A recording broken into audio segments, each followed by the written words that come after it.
welcome to the football show on PLZ Soccer's YouTube channel. I'm Peter Martindale and Rough Tam McManus are here with me. Delighted you could join us as we get ready for the Scottish Cup final at Hampden Park on Saturday. Really looking forward to discussing that. There's so much to discuss on the programme today. Of course, the second leg of the playoff is well worthy of our consideration, as well as movers and shakers across Scottish football. It is quite simply the game that just keeps on giving. Listen, I'm going to quickly go over things that are breaking as we speak. And then, of course, there are other things we're going to talk about in this programme. But first of all, Michael Wimmer has decided enough is enough. He's offered his resignation to Motherwell because, quite simply, he wants to be closer to home. Some of his family have health issues, and he's accepted a job with a club called Jahn Regensburg, who are in the third tier of the Bundesliga, because basically it's about 40 minutes away from his family. He wants to go back home for those reasons, and his 12-week reign at Motherwell is over. Of your immediate reaction? Shocked, obviously, because any time he was interviewed, he was very happy. You know, he liked Motherwell, he liked the players, he liked the way they played, the enthusiasm they showed. But it just shows you that it doesn't matter who you are, family comes first. And if you've got a bit of problem at home, you need to be there with your family. And it's not a football decision; it's a family one. I cannot believe that whole situation there. I'll tell you one thing that's really good, having spoken to sources at Motherwell, it's really good that they've got it at the end of the season, where they've got a chance for a new manager to come in, understand the ethos of the club, understand the financial situation, the strategy moving forward, and then hopefully dovetail the budget with what the manager wants to bring in, whoever that man may be. We're only about 35 seconds away from suggesting Malky Mackay and Neil Lennon. Good lads. Great lads. No, listen, I think I'm like Ruffy. I'm shocked at that, but listen, family comes first. You know, he's a long way from home, and if people in his close family are having health issues, then the best thing for him to do is to go back home. And Motherwell just have to go and look for a new manager. You're right time of the season. You know, Motherwell kept him safe. I don't think he was great. I don't think he was rubbish. I think he was probably just okay. And the Motherwell fans would have been looking forward to a summer under him, maybe getting some players over from maybe Austria and Germany and leagues that he knows. So, yeah, listen, I think the Motherwell fans will be disappointed, but you're right. It's the right end of the season. They've got all summer to go and look for a new manager, and you know, that's a couple of vacancies now, you know, up for grabs. Motherwell, Kilmarnock, so Dundee. So there's plenty of jobs you know, for people if they're looking for them. I don't know. I mean, I'm reading your mind right now, thinking, oh, Tony Docherty could be into that Motherwell job. When you consider some of the players and some of the former managers are out there, Robbie Nielsen's looking for a job. There's all sorts of managers. Barry Smith was in here the other day. They're on the Footballers Football Show. There'll be many applicants. Ruffy, you have been on a board where quite simply on a Monday morning there's 50 applications. Yeah, you've got to sift through them. You obviously narrow them down as quick as possible. Sometimes you get an idea who it is going to be. Everybody has different views and what kind of manager they want.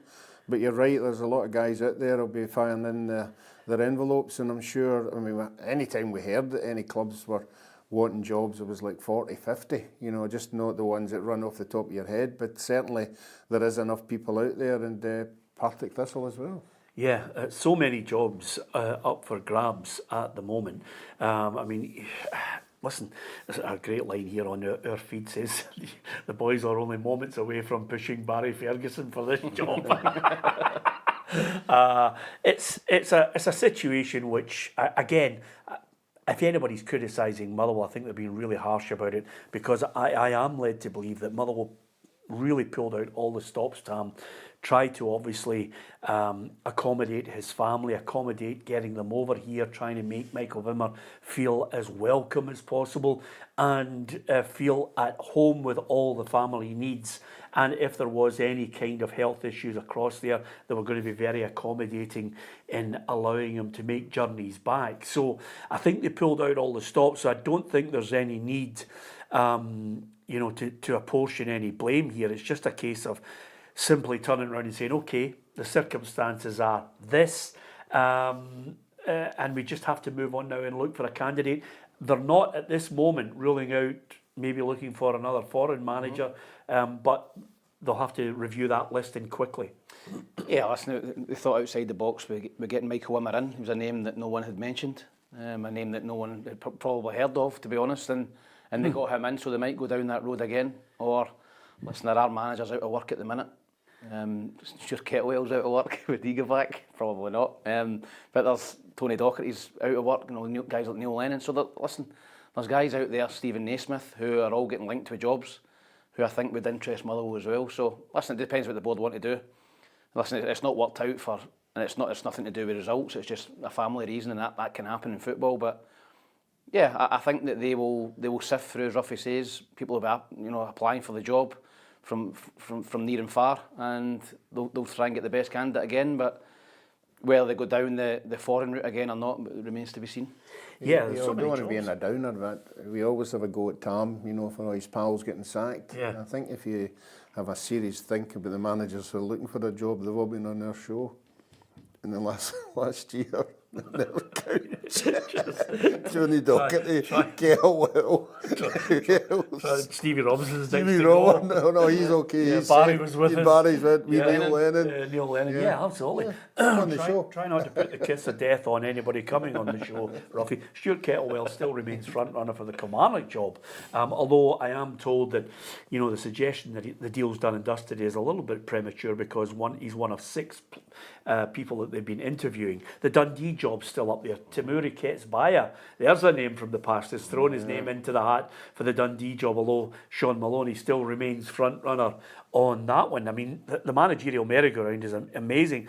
And a West Coast Don says here, another manager gone, some pundits suggesting Thelin ain't working out, not necessarily on this show. So when do we stop sacking or losing managers and giving them time to build, like Manchester United did with Sir Alex Ferguson? Well, it's beginning to look as if that is just, a tale from a bygone era now that you stick with them.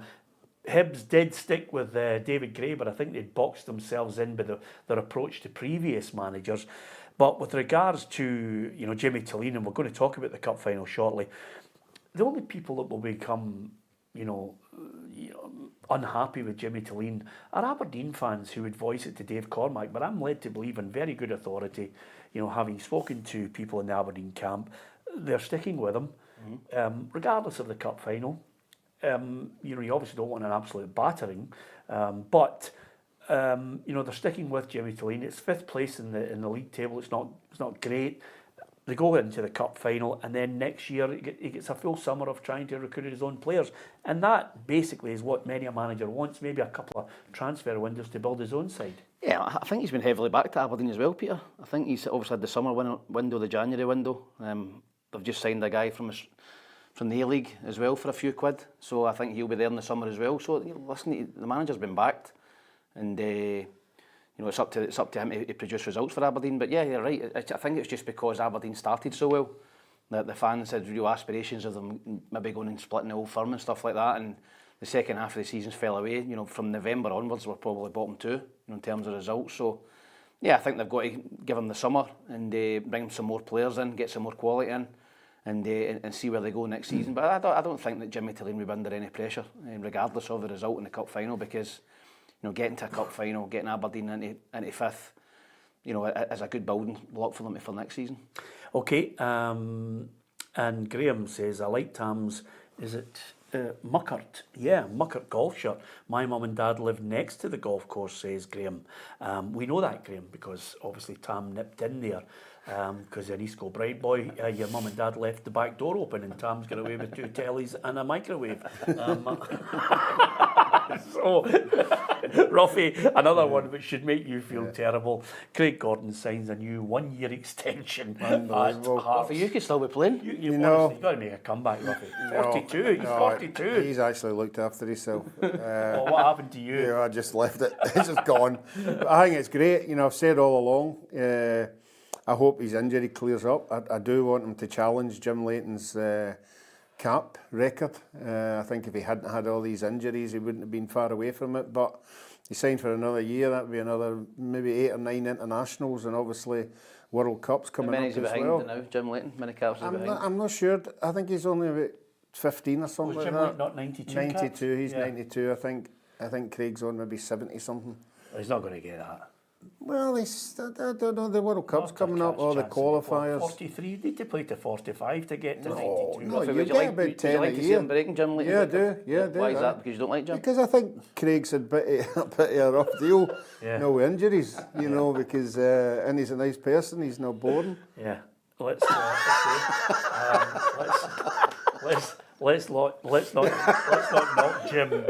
Jim's a nice guy. He did you a right good turn when you were in Mexico. Anyway, apart from anything else, that's just a few of the things we've been discussing. The early breaking news, and of course all the links with other managers' jobs. The managerial vacancy board is growing day by day in Scottish football, especially the Premiership. Here's what else we've got coming up on the show. Here's what's coming up on today's show, brought to you by Arnold Clark Rewards. Brendan Rodgers sends rally cry to Celtic fans ahead of Scottish Cup final against Aberdeen. Jimmy Thelin isn't writing off Aberdeen's chances of lifting the trophy as he believes anything can happen. David Martindale blasts supporter who crossed the line in unsavoury moments against Ross County. And Ange Postecoglou brands winning the Europa League the toughest thing he's ever done. Yeah, congratulations to Ange Postecoglou. I was just desperate for him on any platform just to get the mic and then drop it and then, you know, leather a few people in a press conference. If ever a man deserved to do it, it was him. We'll talk about Ange Postecoglou a little later on in the show. Can I just drop in something that I was lucky enough to go and see? It's called the Make It to Munich documentary. This is basically a brilliant documentary which is covering the uplifting story of a Scots teenager, Ethan Walker, and his surgeon, Professor Gordon Mackay. It was an incredible 800-mile cycle from Hampden to Munich for the kick-off of Euro 24. And it was absolutely magnificent. I think it was Euro 26, to be honest with you. But it was absolutely magnificent.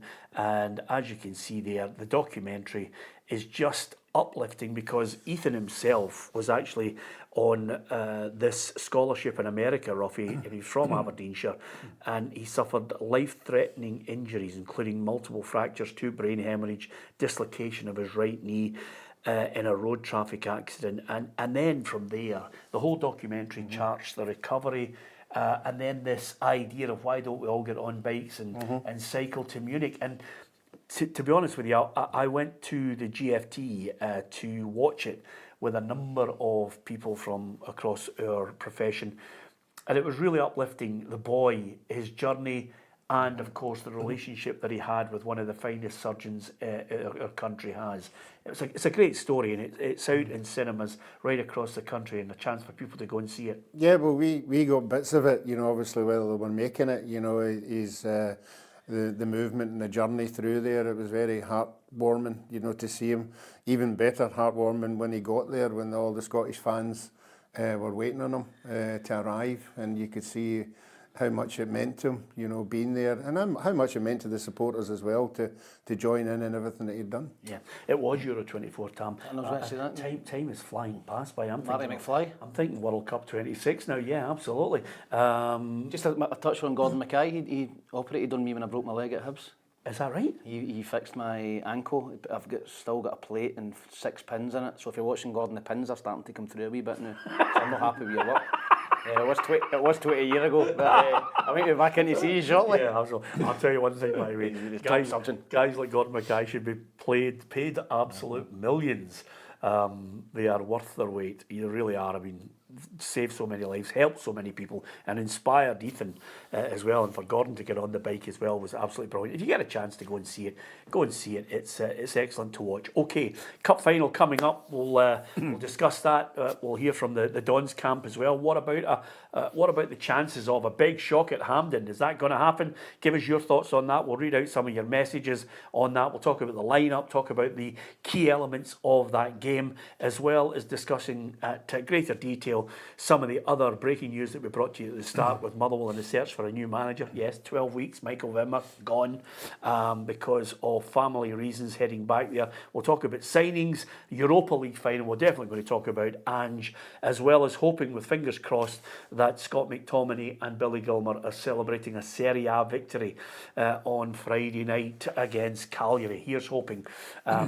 So with that in mind, let's first of all cast our attention back to Livingston 1, Ross County 1. I watched it. It wasn't a great game, to be perfectly honest with you, Ruffy.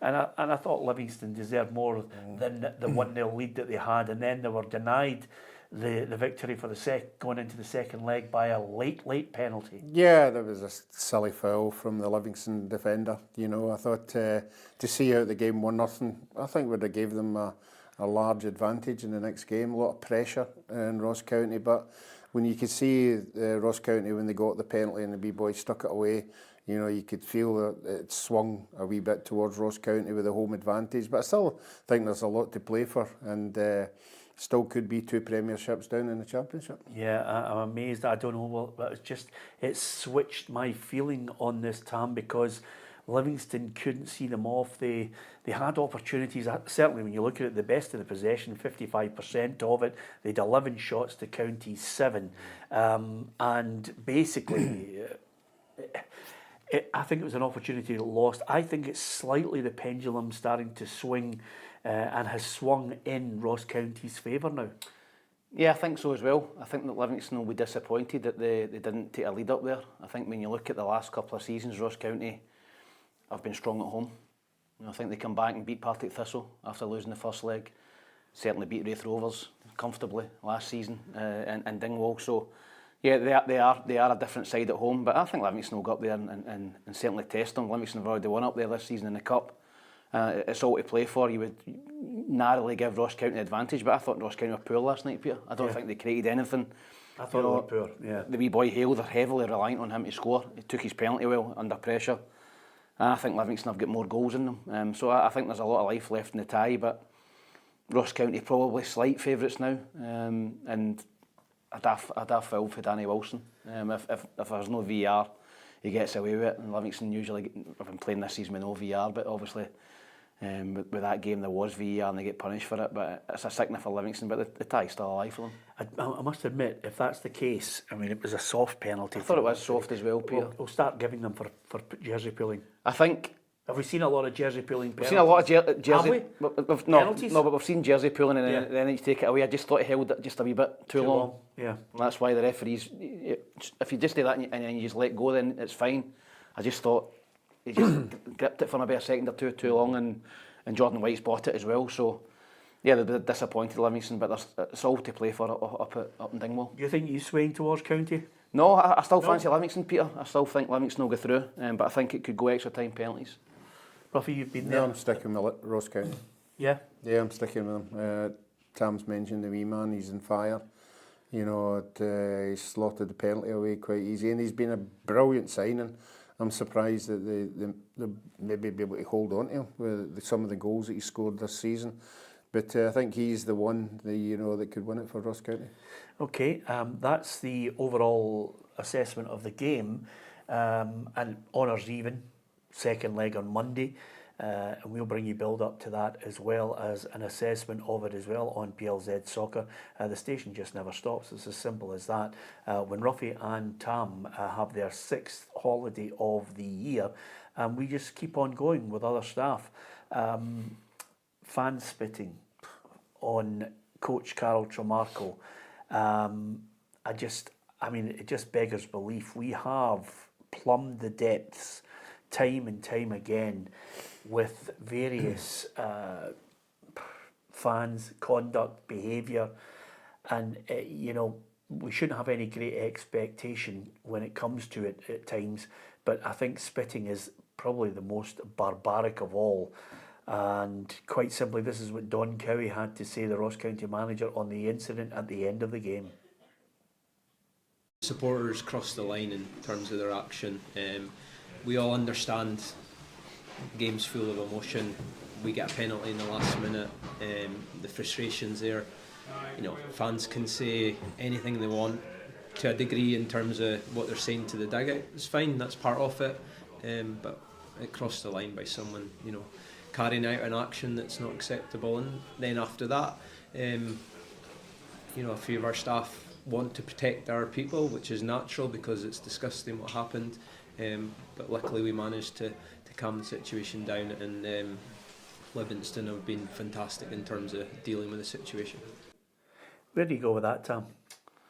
Yeah, it's disgusting, Peter. It's something we don't want to see in Scottish football. Ruffy will tell you it's one of the worst things somebody can do to you, spitting on you, and it's disgusting. And he's right, emotions do run high, and people can shout and swear, and coaches and players to a certain extent can accept that, but somebody's spitting on you. If you'd done that in the street, you'd get knocked out. So hopefully they find out who the culprit is. I heard David Martindale speaking after it, and he was bitterly disappointed. It's not a reflection on all the Livingston fans. It's one idiot, one moron has done it, and hopefully he gets banned and doesn't get back into the stadium. So I'm sure Livingston will dig him out and ban him. But there's nothing really Livingston can do about it. It's just some idiot at the game. I mean, here's David Martindale's take on what he thinks is a mindset from some supporters. What I've heard, it's disgusting, it's vile, it's disappointing. It's not a reflection on our full fan base, it's an individual. So really, really disappointing.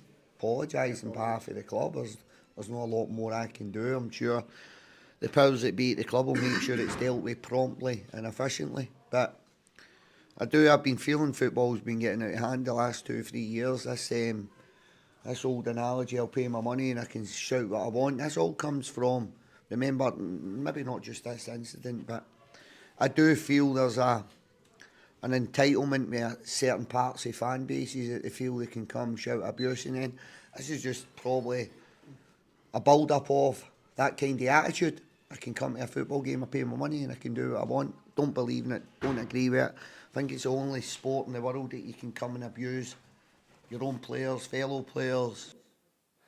He makes a very, very good point, David Martindale, and one of the things that I think we do champion on here, I know you two laugh about it because I hit back at people who are morons who post abuse and post a lot of stuff on our feed that we clamp down on, because we try as much as we possibly can to promote the positive aspects of things. We love people having an opinion, have a dig at us, in fun, but people who are abusive and who go down various roads, Ruffy, are what we call these keyboard warriors who are behind the laptop and they think they can get away with it. But as David Martindale mentioned there are some fans who think they can do what the hell they want. If they're part of a group, they also think they're stronger and bomb-proof as well.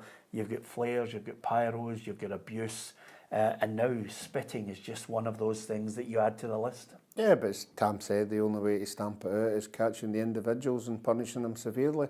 I see they caught the boy that chipped the seat at Aberdeen. He's going to be disciplined, and I think they have to do it quick. I don't want it. It's good. I know that there are procedures you've got to through to charge somebody and everything, but it's good that it's out there, and the rest of the morons are seeing what's going to happen to them if they're caught. And this is a perfect example. Let's see who this guy is, and see if he keeps a hold of his job. Because that's the only way you're going to punish them.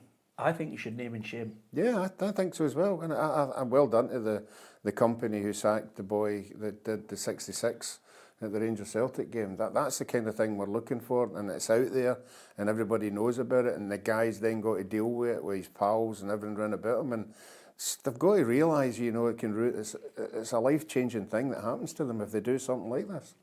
Okay, that's just aside from football. Monday, it'll be up at Dingwall, Ross County against Livingston. It's such a tight one to call, Tam. I think you might be right on the old penalties issue again. And then you start to look and you think, who's got the best goalkeeper? Did you think it was over the line, the shot that was saved? It was a right good save too, wasn't it? It was a save. I thought it was a great save, Peter, but listen, we'll never know until we get that goal line technology, but I thought it was a fantastic save for the Livingston keeper. Yeah, it was a really good one. Just had a word from Easter Road. They thought it was over the line from there. I mean, what does Don Cowie say to the boys? Listen, we've managed to take the best of it. Let's bomb on now and and just see if we can finish them off in our home place. You'll never get a better opportunity. No, but you could sense at the end of the game that there was only one team celebrating, you know, that Ross County got out of jail. Livingston heads would go down, winning 1-0, losing a late goal, they'll have to get their head round that and go up there.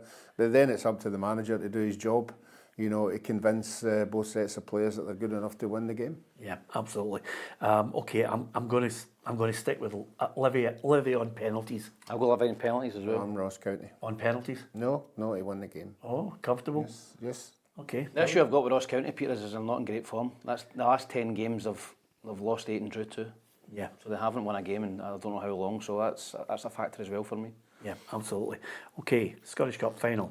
Well done to the Aberdeen fans. Sold 20,000 tickets, and they deserve the 20,000 tickets. Absolutely. I think when you look at the loyalty for the supporters, they're heavy underdogs. A lot of Aberdeen supporters, I know a couple, and they're fearing the worst. But You only know a couple of Aberdeen fans. I know a couple, aye. Wow. And listen, they're fearing the worst going to the game, but they're still going to go. They're still going to go because you never know. You don't want to be one of those fans that doesn't go to the game and Aberdeen play out their skin and sell out their crap on the day and they go and win the cup. So fair play to the Aberdeen fans for coming down. 20,000, brilliant. They've sold them, they make a great atmosphere, and they'll go and try and cause an upset, but I don't see it happening. Kobe Henderson's our man in the northeast, and he's looking forward to this one. Final fever has descended upon the northeast of Scotland as Aberdeen prepare to face Celtic in Saturday's Scottish Cup final. Aberdeen captain Graeme Shinnie previously won the competition with Inverness Cala. He wasn't shy on lifting the trophy on media day. However, the Aberdeen captain spoke on how he's hoping it's red ribbons he's lifting come Saturday.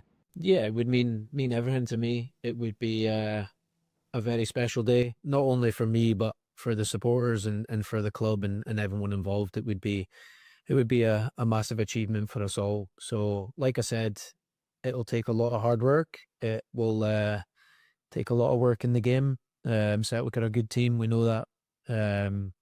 So we need to get a game plan that we feel that'll win and go and execute. Aberdeen have been on the end of some heavy defeats against Celtic this season. However, Jimmy Thelin insists that it's a cup final. Anything can happen. I think you always have to move on. It's a final. Of course, we learn things from that game. But it's also a final. It's a different kind of game than in the league. And when you feel the spirit among the players, that they also want looking forward to the game, and you can feel the belief among the players. So that's in the past. Now this is the final, only thing we can see in front of us. Aberdeen take on Celtic in the Scottish Cup final at Hampden Park on Saturday. Kick-off is at 3 o'clock. Yeah, really looking forward to it. And of course, at Hampden, on that big pitch, who does it favour? Give us your thoughts on what you think about the game, who's going to win it. Celtic are 3-10, Stonewall red hot favourites. Aberdeen 7-1, 17-4 the draw. Robbie? I think that's about right. I think any of the games that you saw, Celtic and Aberdeen, at the end of the day, Celtic have been so comfortable in the game and scoring lots of goals. If you're in the Aberdeen team, you'll have that at the back of your mind. Yeah, you'll try and tell yourself, well, it's a one-off game, it's a cup final. But at the end of the day, I think Celtic have got the better players. Yeah, with that in mind, Schmeichel, Johnson, Carrick, Vickers, Scales, Taylor, Bernardo, McGregor, Engels, Idah, Kuhn. Will it deviate too much from that? No, I think that'll be the team. Peter, the only one you could maybe think was Luke McCowan, maybe in for Bernardo, but I think he'll play Bernardo. Trusty for Scales. Nah, I think that'll be the team. And I think James Forrest will be maybe a key player later on, coming off the bench. I think he gave Graeme Shinnie a real hard time up at Pittodrie. Yeah, I think that's going to be the team. I think Celtic will miss Hatate. I think he's a top player. I think he makes them tick. He makes great forward passes, and I think they will miss him. But a guy like Bernardo to come in and just shows you the depth that Celtic have got. So, yeah, I think that Celtic team's strong enough to go and win the treble. If I was looking at that side there, Ruffy, it's a good point that Tam makes, but I would be looking at James Forrest and saying, just go out there and give us an hour. Yeah, I think that's maybe what he'll get. You know, I think Brendan... No, saying start. No, I think he's more... At the age he's on, he's better coming on when the game's, you know, Stretched on a its bit. way, and there's tired legs out there in the Aberdeen team, so he's going to be fresh. And I thought he looked really fresh last week at Parkhead when he was taking people on. You know, he looked sharper than most of the other teams. So no, I think Brendan's usually 60 minutes, 65 minutes, and throw his substitutes on, and he could be a big player as he was. I think it was last year he came on in the final, was he not? And he was brilliant. Yeah, absolutely. And obviously from that point of view, Brendan Rodgers, I mean, this is a treble. This could be his third treble. I mean, it's incredible, isn't it? Yeah, I think that when you look at Brendan Rodgers' record as Celtic manager at St Piries, I think he's only lost one cup game since he's been here, and that was down at Kilmarnock. You know, he's won everything else. You know, and people talk about, you know, Rangers getting closer to Celtic and different things, but I think that the key for Celtic is keeping Brendan Rodgers. I think he's a winner. He knows how to win in Scottish football, and I think the only way Rangers possibly for me get closer to Celtic is if he leaves. How is he? You think he's going to leave? I think he's going to leave next season. At this time next season, I think he's one more year than Brendan season. Rodgers. Yeah, and as I said to you, I think that if you're a Rangers supporter, rather than who you're bringing in and players you're bringing in, I'd be looking at Brendan Rodgers chucks it at Celtic, leaves Celtic. That's maybe a chance Celtic are a little bit vulnerable because, as I said to you, Brendan's been imperious in big games, particularly against Rangers and everyone else, and his cup records, and I think he's won every single cup he's been here, so bar one. So listen, he's a top manager, and I think he'll go and lead Celtic to another treble and make history. Interesting that, Ruffy, what he will do. Do you think he's going to sign an extension, or do you think he'll think 3 years and I'm out? Yeah, he keeps on telling everybody not to be worried. You know, I'm going to be meeting and I'll discuss my future. You know, it's difficult when you're a position of the manager, when you are winning trebles and you're winning cups and all that going. What is he going to say to himself? You know, he's been down south. You know, he's done that bit. You know, so I think it was wee Gordon that said, but 4 years is enough at a big club. I don't know. It's an individual. You know, he'll be thinking his family as well. You know, it's a 24/7, you know, job. It's up to him to make that decision. But I think when you keep winning things, it's a hard one to let go. Brendan himself, looking forward to the cup final, has called on all the supporters to really get behind the team and cheer them on to victory. We really need the supporters for this game, said the Celtic manager. Aberdeen will come. I remember them in the semi-final last year when they really pushed their team. I remember them in the semi-final of the League Cup. We'll try to be at our best, and hopefully the fans can be at their best too. When they do that, they give us an unbelievable push. We can get through this together, so be as loud as you can, and hopefully we can make you as proud as we possibly can. And with that in mind, I always like it, Tam, when you've got a situation like this, when you have an equal split. You know, Celtic and Rangers games, you love them at Hampden. Aberdeen have got a great support, travelling support, and they'll be coming there with hope. Okay, slightly up against it because they've taken some tankings against Celtic this season. I think, you know, the goals for Celtic is frightening, and the goals against, you know, it doesn't fill you with confidence. They'll need to look and say to themselves, well, what do they need to do? They need to score first. Yeah. They must score first, Aberdeen. I think if you've been on the back of a hammer at Hampden this season already, 6-0, then you've just been hammered 5-1 from Celtic's B team. I think if you're an Aberdeen player, you go out and Celtic score the first goal in the first 10, 15, 20 minutes, you think, we're gubbed. I think if Aberdeen get it, the energy they get for their supporters, the energy they get from that, something to hold on to, will be massive for them. So I think the first goal is massively important. I think if Aberdeen get it, they can go and win the game. If Celtic get it, it's a long, long way back for Aberdeen. So the first goal for me is massively important. Yeah. The team. What would you do, Ruffy, with regards to the formation on this? I mean, will Aberdeen change their style too much? I mean, they can play a 4-3-2-1. They have gone 4-4-2 at times. I mean, all sorts of formations you try and come up with to see if you can win the game. I mean, I have taken a stab at maybe Meathoff in goal, Jensen, Tobers, Neuster, Shinnie. Then it's Clarkson, Palaversa, Keskinen, McGrath, Ockles and Nisbet. You know, McGrath with that number 10 role.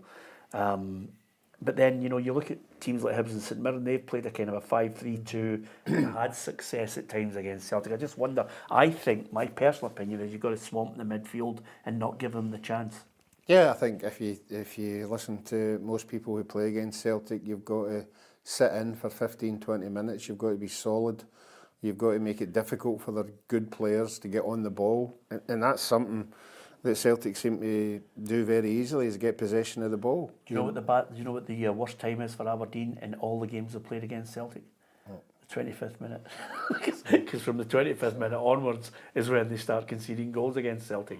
And it's all right saying, I think Tam's got the element of it which, you know, has got to be the only thing in their favour, is if they can get a goal early on before Celtic. Once Celtic get into that groove, Ruffy, you know what they're like, they just grind you down. I think the only way that Aberdeen will get anything out of the game is the wide positions in the forward areas, because we know the two Celtic fullbacks like to charge forward, and that there can be big gaps back there, so they've got to get possession of the ball, get it wide as quick as possible, and move the ball forward. But as I said, the biggest thing for me is Celtic gaining that large amount of possession of the ball, and they generally end up winning the games. They need to try and stop Callum McGregor as well, Peter. Yeah, I think that would be, if I was Aberdeen manager, I'd be working on that all week. You're saying McGrath playing number 10 role, I'd have McGrath kind of sacrificing himself and just going sitting on McGregor the whole game. Just wherever he goes, you go. Just stop him. If you stop McGregor, you stop Celtic for me. And, you know, you leave it to other players to go and create, but Callum McGregor's the heartbeat of Celtic, and Rangers have done it, you know, pretty well in the last couple of games, you know, against Celtic, where they've stopped him playing. But I think if you're Aberdeen, you need to stop him, because he makes Celtic tick. And as I said, it might be a job for like a, you know, McGrath to go and say, listen, just okay when you're on the ball, but when you've not got the ball, just go and follow Callum McGregor about. But it's easier said than done, because when Callum McGregor's clever enough to pull him away, pull other players away, then it leaves space for other guys to go and play. So it's a difficult one for Aberdeen, but for me, any chance they've got to score first. Yeah, interestingly enough, you know, whether it's James Forrest, whether it's Bernardo, even Engels in there, I mean, you see all sorts of newspaper stories about clubs being interested in him. He's, interestingly enough, I look at Engels, 10 goals and 13 assists this season. And still I'm waiting to be convinced about him. I'm waiting to see him. It's a price tag, Peter. Is it? It's a price tag. If Celtic had signed Engels for £1 million, I think you'd be saying he's a good prospect. He's had a good season. Yeah. Because it's £11 million, it's a club record fee. You're expecting more. So I think it's a price tag. If you look at him purely, take the price tag out, you think he's a promising young player. But because he's £11 million, you're thinking, say, let's put a lot of money for him. I'm maybe expecting a wee bit more. Yeah, are you expecting a wee bit more from Idah? Yeah, I am, Peter. I think he's actually, I think he's come onto a game in terms of goals. I think his goal scoring record over the last 5 or 6 games is excellent, and he's another one for me. The price tag, Peter. You're £9 million. You're thinking you should be banging 25, 30 goals in for Celtic, and he hasn't quite done that. But I think he's got to 20 this season without playing a lot of minutes. So I like him. I think he's got great attributes, and I think you maybe see the best of him next season once he's got a season under his belt at Celtic. It's a great thing about this show, Ruffy. He likes both these players. I think they've got a bit to go. I always look at what a manager does, and I always listen to what a manager says. And when you see what he does with certain players, if Kyogo goes, you're expecting Idah to be in regularly and scoring goals. He hasn't really set the heather on fire for me. I think Brendan will go and get another striker in the summer. When you look at Engels, I genuinely think Celtic will. I think they'll have a right go at trying to sign Lennon Miller as a replacement long term for McGregor. And I also think they'll look and say to themselves, well, Jota's out injured, we'll go for another winger. I think, you know, the proof is in what the manager does and what he says with certain people. You know, he still hasn't given up on Greg Taylor, but I think Greg Taylor might look at the situation and say, God, am I going to play second fiddle at my age? I want to go and play regular football. Well, Brendan Rodgers seems to like a wide man. There's no doubt about that. Yeah. Anytime you see he's looking at somebody in a wide position. As far as Engels is concerned, I think he's no far away from having a big game. I think he's unfortunate that he's got other players that are command more respect in him, like Hatate, like McGregor, you know, even Kuhn, Jota. You know, I think he's still young enough to. You see certain things in his game. He's got wee flicks here. He's got wee, you know, he sees some passes that other people don't see. I don't think he's a complete player yet, but I certainly think he's not far away if he grabbing a big game like the weekend to the scruff of the neck. Yeah, Jim Hunter says, I've followed Celtic for 70 years. Wow, Jim, that is some going, son. And he says, in looking at the past few results, some fans think this will be easy. I'm not so sure. I think it may be close, but just expecting Celtic to get it over the line. listen, there's a man who's watched 70 years, Ruffy. Jim's seen some of the best. Jim's seen some of the best players in Scotland. 70 years, that is good going. It certainly is, you know. Be He must be about 80. Well, I was going to. Let's remember Europe for Celtic reserves as well. Yeah. He could have seen you playing against Honved in those big 5 games that you were hoping to get you into the Hall of Fame. Yeah, it was actually 6 games. Was it? It's 6 more than you, so you used that. That's a very good shout. Yes, but no, I mean, that's what supporters are about. They support their team through thick and thin, and they hang on in there, and that's a tremendous record. As you're thinking, if he's 10, you know, when he started going, it's absolutely amazing. Yeah, absolutely. Just guessing that he's 80. I'm just thinking he might. It was my guess. Sorry about that. He might listen. He'll tell us what Might have age been he- 11. Yeah, shut up. Anyway, apart from that, I'm looking at the overall form going into it as well. Not great form from Aberdeen. We've heard from Kobe there and Graeme Shinnie talking about what they're going to have to do. They're going to really have to step up to the plate. They're going to have to hope that Nisbet's got his shooting boots on as well. I do think they're going to need to swamp the midfield and come up with a goal, Tam. I just cannot see past, and you know, we've been like this all week, and it's got nothing to do with west of Scotland. It's just the evidence that's unfolded before us. I can only see a 4 or a 5-0 for Celtic. Nah, I don't, Peter. I'm going to go closer than that. I think. Did you go closer earlier in the week? Yeah, I'm going to go. I just don't think you get that in a final. I think I looked at the last couple of finals. Celtic, I think they beat Inverness 3-1. People were expecting 5 or 6. They beat Aberdeen 2-1 with the H late on. Yep. Yeah. And you know, Aberdeen unlucky last season, was it the semi-final in penalties. So I'm going to go for Celtic to win 2-0. Yeah, Ruffy. Yeah, I don't think there's a 4 or a 5 in this game. I think it's a very tense, nervous situation, and that's for the Celtic players as well. You know, they've got a big support behind them. The Treble's on the line. You know, but every manager will say, you know, we need certain Celtic players to have an off day, and that's what they need. Big players to have an off day to have any chance in this game. Yeah, okay. Kaiser says 5-0 Aberdeen.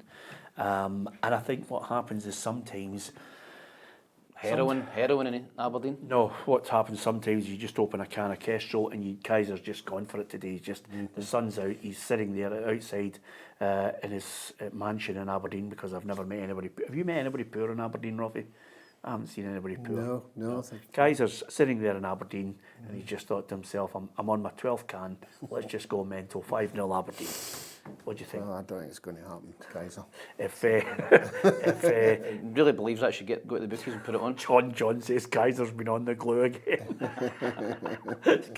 John, it's nothing to joke about. Kaiser's safety is the most important thing here. You know, you just want him to go to bed early, get up there. Ruffy, there's a lot of pressure on me because I have said that Celtic will batter them, and if Aberdeen win the cup, I am here on Monday's show with a full Aberdeen strip. And Nicky Devlin sent me a message last couple of days and said the boys all want to know what size you are for the Aberdeen top. It's I could be sitting here in the full Aberdeen regalia on Monday, Ruffy. A big great fun. You did, Ruffy. What you did? What a game that was! Get it for the figures, get it for viewers. Yes. Get it for your figures. It'd be fantastic, by the way. It would be. I can't think if I've ever worn an Aberdeen shirt before, Ruffy. We had one. I've got a few. We had one. Yeah, I'll give it away in a But competition. like remember my fan way for Little Britain? Remember he plays the thing, he's got the wee Yeah. hot pants and all that one. If you ever play in a Legends game, son, I'm going to leather you, honestly. but there's quite a few people who are obviously giving us their thoughts on this one. Tell us what you think about it. Cup final, strange thing, one off. We've heard all the cliches. I'm afraid when you look at the way Celtic are playing, I don't think cliches come into it. I think they just at the moment look as if they're a well-oiled machine. Aberdeen are going to have to mix it up and maybe put in one of those crunching tackles early on to set the tone for the game. I'll tell you one thing though, David Gray will be watching the game. He won't be cheering on Celtic, but he'll be hoping they win, because that means Hibs will go straight into the Europa League. Yeah, they'll be guaranteed group stage football, and that's massive for Hibs, a club the size of Hibs. So, see, a couple of my good friends are Hibs supporters, and you know a couple of friends who are Hibs fans? Yeah, a couple of my friends from Musco Bride are big Hibs fans, and they'll be supporting Celtic simply because, it gets them into that group stage, it guarantees them group stage football. So I think a lot of Hibs supporters will be wanting Celtic to win. Yeah, I cannot believe that's quite unusual to see Hibs fans living in East Kilbride. They must have been relocated.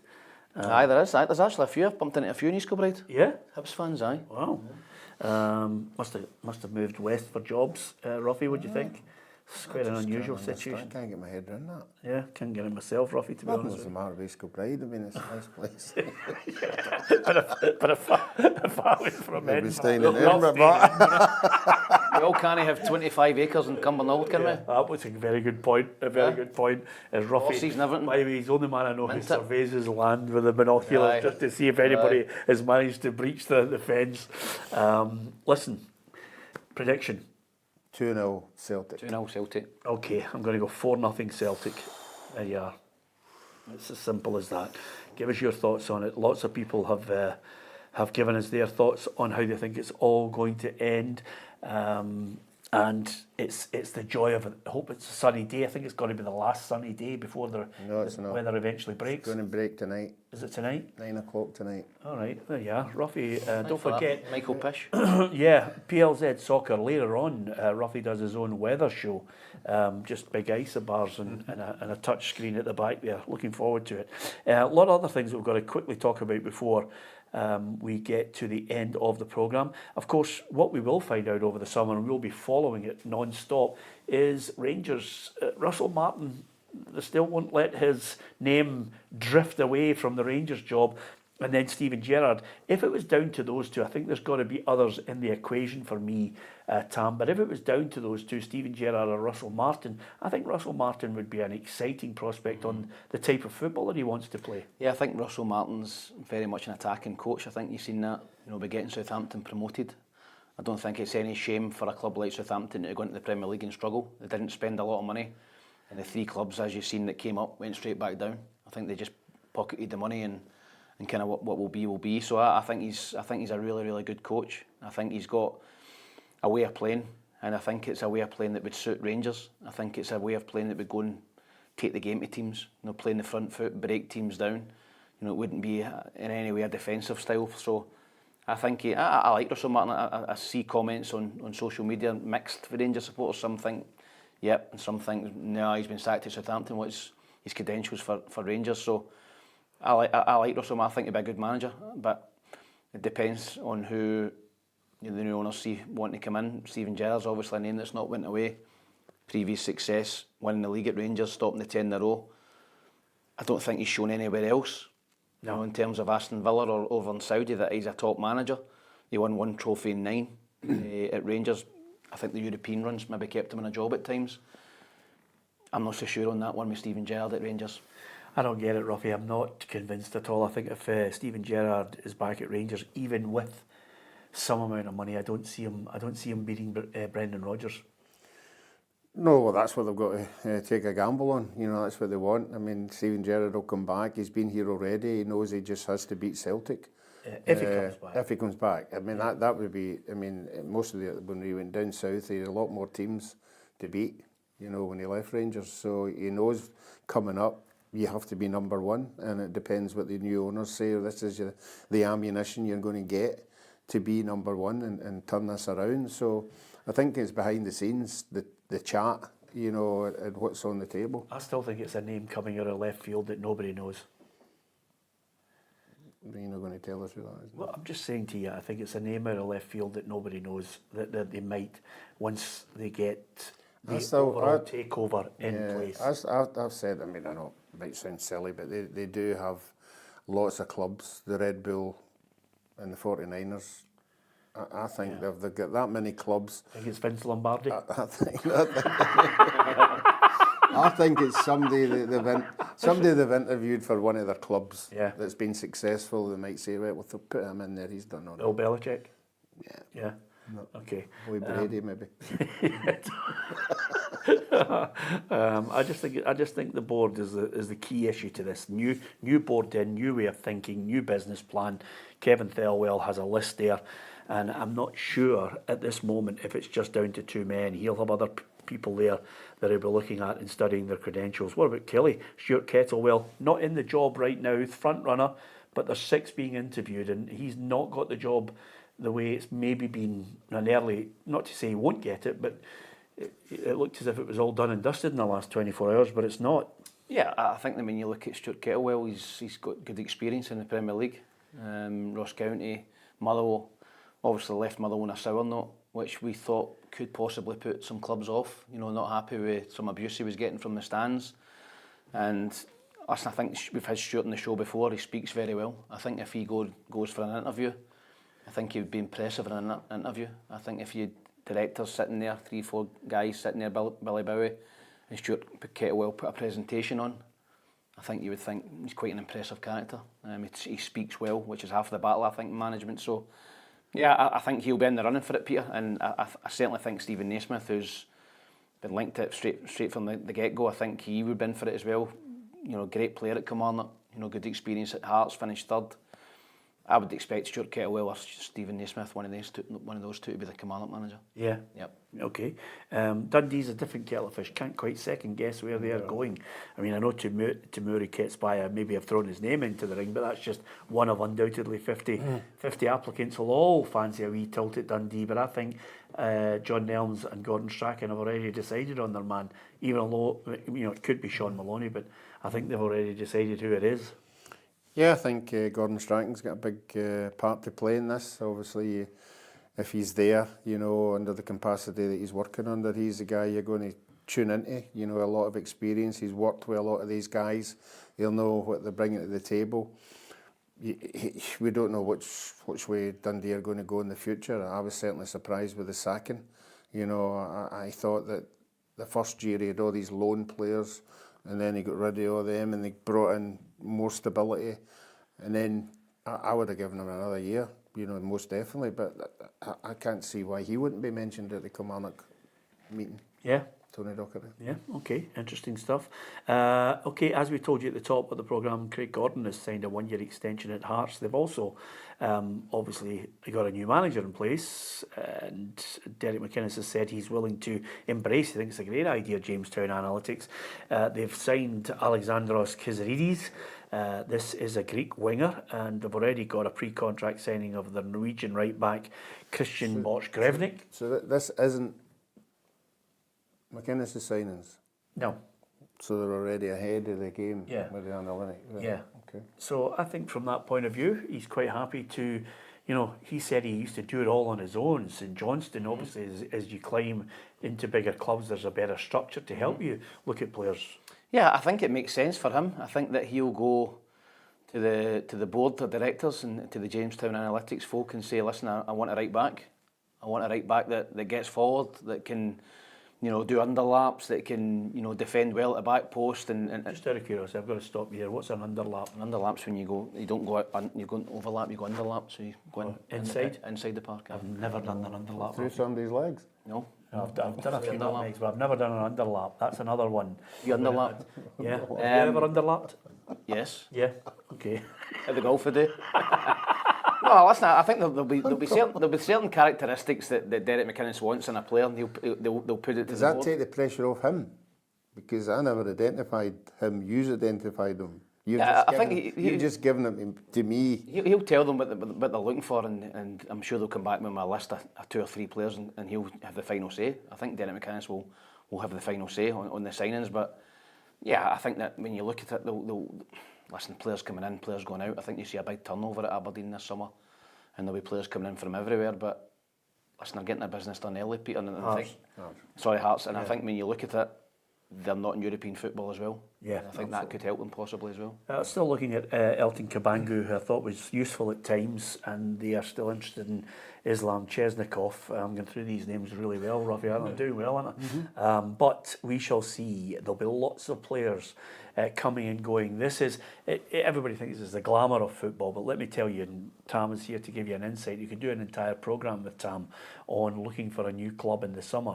You could have done a whole documentary on it. It's not all the glamour of everybody earning huge amounts of money. This is an uncertain time for a lot of footballers, and there'll be some who'll be excited at the prospect of coming to Scottish football and maybe looking at it as a stepping stone. I've got to tell you, Kaiser says to us, why don't you come up to Union Street for the big parade? when they parade the cup down Union Street. Is there a way your Aberdeen kit? Oh, I'd have to wear my Aberdeen kit, and then obviously once a few people spotted me, Ruffy, I'd get my head kicked in, I'd get leathered. It's as simple as that. Kaiser, I'm not coming. But that's the great thing about when you get a one-team city and you get some clubs to parade the cup.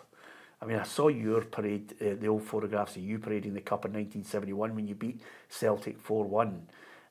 We didn't the have bus. an open I'm top, amazed the bus started.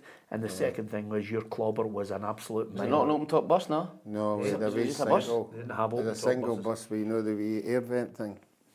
Aye. That's Did you the pop only your head thing. out of that? We had Yeah. to stick our head out the sort of air vent thing. Brilliant. Ruffy, what about Spurs winning the Great, Europa League? fantastic. Loved the interview after it with that lassie who was at Sky. Well, she kept pulling the mic back and forward. Yeah. Did you not see that? I didn't No. see that one. I wasn't Brilliant. watching Sky. It was brilliant. Yeah. He says that if she kept on asking my question but pulling it back and forward. Yeah. And he said, if you want to really answer here, you'd have to put the mic in front of my mouth. Mate. Yeah, exactly. Well, he calls you mate if he thinks you're a chip. But it was fantastic. This is Ange on winning the Europa League. That was Ange winning the Europa League. I think we heard 1,000,001 of them anyway. Yeah, no, I'm absolutely delighted. As you know, I'm a massive Ange Postecoglou fan. Yeah. I think that I love the way he plays. He's not sacrificed the way he plays for anyone. He's going to go down. If he goes down, he goes down on his own sword. He's told people that he always wins something in the second season. He's been slaughtered all season for that comment. Is he getting the sack? No, I don't think they'll sack him now, but if I was him, I would chuck it. What? I would chuck it if I was him. You've got to be kidding Nope. me. It's just a tilt at the I Champions don't League. care, I'd chuck it. Why? Because he's been slaughtered all season for the Tottenham fans. Slaughtered by the media down there.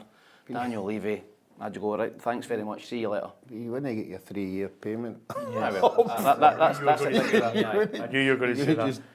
Just say, I don't want that 9 million payoff. No. I know, aye. It's a hard one to chuck it. Here's where Ange thinks of winning that trophy.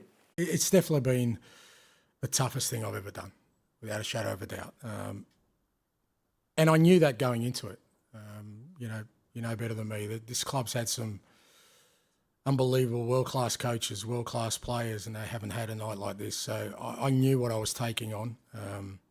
And it's fair to say that it's been really challenging because, you know, wherever else I've had success by this stage, I've kind of had the faith and trust of everybody. And here it's been different. There's a telling line, Yeah. you know. There's a few people have been nasty about him. I thought some of the written press, their comments have been below the belt. Yeah, I just don't think they could accept he was an honest guy at interviews. You know, they weren't used to a manager like that, telling you as it is, you know, instead of fudging over some issues. Some of them, not them all, but a lot of them just didn't like him, you know, and just went against him and made it as difficult as possible for him. I don't think the squad of players that he's got is anywhere near any of the top 6 in the Premiership. So what he's done with these players at his disposal, not a big, massive player, a big standout, you know, match winner, he's done remarkably well. Here's what the Spurs fans think. At the moment, yeah. I think that buys him another couple of months next season. But if it continues like that in the league, unfortunately, he probably has to go. Yeah, but it's obviously been a terrible season for the league. But you win a European trophy when you say you're going to do it, then you've got to give him another chance. 17 years since a trophy, so... He's delivered what he said he would. Was focused on his cup when the Premier League was sort of falling away. So he stuck to it and achieved what we wanted. So... really exciting. The prize is huge. You know, so much was riding on last night. I think we can look forward. Loads of optimism, a good summer ahead, and very exciting season ahead. I think Ange can be good enough to do well. It just depends on what the players are like, who we bring in the summer. But I think he's definitely bought himself some time. They seem to be playing for the manager, which is important. So, not sure there are many managers out there that would come in and do much more. Yeah, give him a couple of months. Honestly. Isn't it?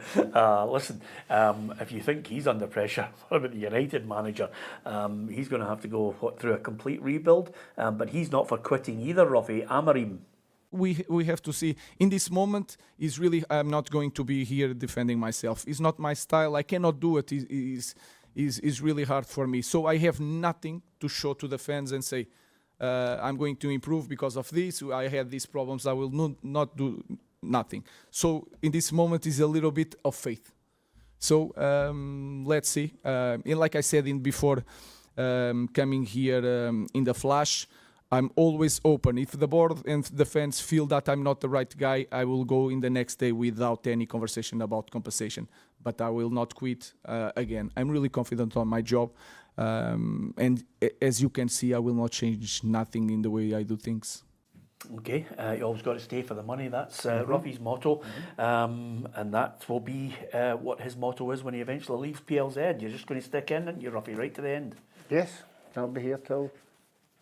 What was I going to say there? Till it all goes pear-shaped. No. I was going to say death does do part. No. But I'm not going to say that. Ruffy, if anybody under 40 is watching and they haven't seen Weekend at Bernie's, Ruffy will be here and I'll be hitting him with a spatula as the flies are around him. Just one little footnote then. Do you keep him? Amorim? I think you've got to stick with the manager. I think he's a good manager at the wrong club. Got to bring the right players. Got to bring in the right players. Okay, last word, Ruffy. We've talked about the cup final, talked about the big news that the Motherwell manager has now resigned. Obviously had to go back home for health reasons to his family and wanted to be close to them. So they're looking for a new manager as well. But the last point here is I think everybody in Scotland is hoping that tonight, from 7:45 onwards, that Napoli destroy Cagliari, win the Serie A, and Scott McTominay and Billy Gilmore have medals and will basically be legends in Italy for the rest of their lives. Yeah, wonderful achievement for both of them. Both of them, have not had great publicity on their way up. They've obviously had to deal with it.